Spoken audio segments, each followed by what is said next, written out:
can we confidently say that having higher movement quality is going to improve your performance? Well, I think there's two parts to that question. Can we confidently say that if you improve somebody from a 2 to a 3, that it changes their performance? We don't know. Can we confidently say that higher movement scores relate to higher performance? The answer is yes. In one pretty good study, it was a prospective study about elite track and field athletes out of the United States track and field team. So you were only placed into this study if you were in the top 10 athletes in the world, which typically made you probably the top 3 in the United States. So this is the best of the best, the real pointy end.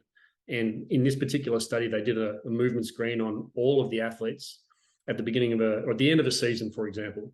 But they already knew what was your personal record in your event, whether it be throwing or jumping or running short or running long or whatever it may be. They already knew what that personal best was. And so they took a movement screen at that point in time and then just left them alone. And then in 12 months' time, came back and had a look at the personal best for that ensuing 12-month period. And then I just scrubbed the data and said, well, what washes out?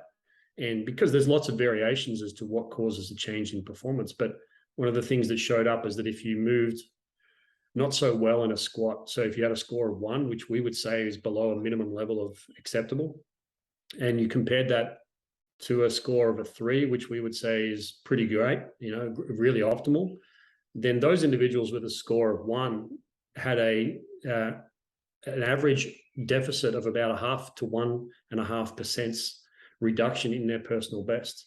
And those with a score of 3 had probably 0.5 to 1.5% improvement in their personal best. And that if you're 8th in the world, that improvement could shift you up to a medal winning position. And if you're 3rd in the world and you don't squat particularly well according to those criteria, then you may go from a medal winning position back into a tailing off position.